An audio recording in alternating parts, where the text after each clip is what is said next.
નમસ્કાર. 12મા ભાવના ગુપ્ત સંકેત.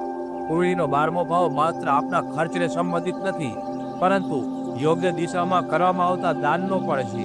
12મા ભાવમાં બેસેલ ગ્રહને સંબંધિત દાન નહીં કરો તો 12મા ભાવનો ગ્રહ જે ભાવમાં બેસેલ હોય એ ભાવને સંબંધિત ખર્ચ કરાવે છે. જેમ કે 12મા ભાવનો ગ્રહ પહેલા ભાવમાં બેસેલ છે તો વસ્ત્ર અને અનાજનું દાન કરવું, નહીતર સ્વાસ્થ્ય સંબંધિત ખર્ચ થઈ શકે છે અને આત્મવિશ્વાસ કમજોર થાય છે. 12મા ભાવના સ્વામી બીજા ભાવમાં બેસેલ હોય તો અનાજ અને દૂધનું દાન કરવું, નહીતર આપની વાડીમાં કડવાશ આવે છે અને ધન સંચય નહીં થાય. 12મા ભાવના સ્વામી ત્રીજા ભાવમાં બેસેલ છે તો પુસ્તકો અને લેખન સામગ્રીનું દાન કરવું, નહીતર નિષ્ફળતા અને ભાઈ બહેનના સંબંધ બગડે છે.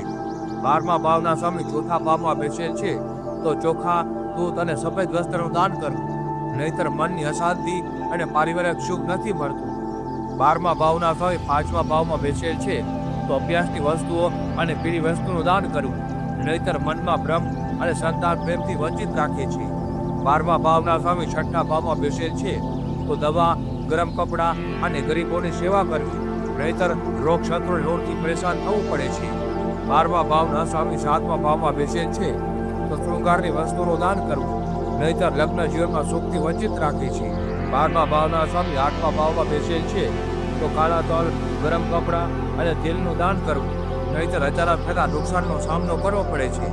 12મા ભાવના સ્વામી નવમા ભાવમાં બેસેલ છે તો ધાર્મિક પુસ્તકોનું દાન કરવું, નહીતર ભાગ્યનો સાથ ઓછો મળે છે.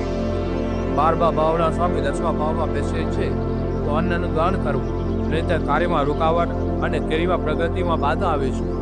12મા ભાવના સ્વામી 11મા ભાવમાં બેસેલ છે તો લોકોને મદદ કરવી અને વસ્ત્રનું દાન કરવું, નહીતર આવકમાં રૂકાવટ આવે છે. 12મા ભાવના સ્વામી 12મા ભાવમાં બેસેલ છે તો હોસ્પિટલ અને આશ્રમમાં સેવા આપવી, નહીતર એકલાપણું અને માનસિક બીમારીનો સામનો કરવો પડે છે.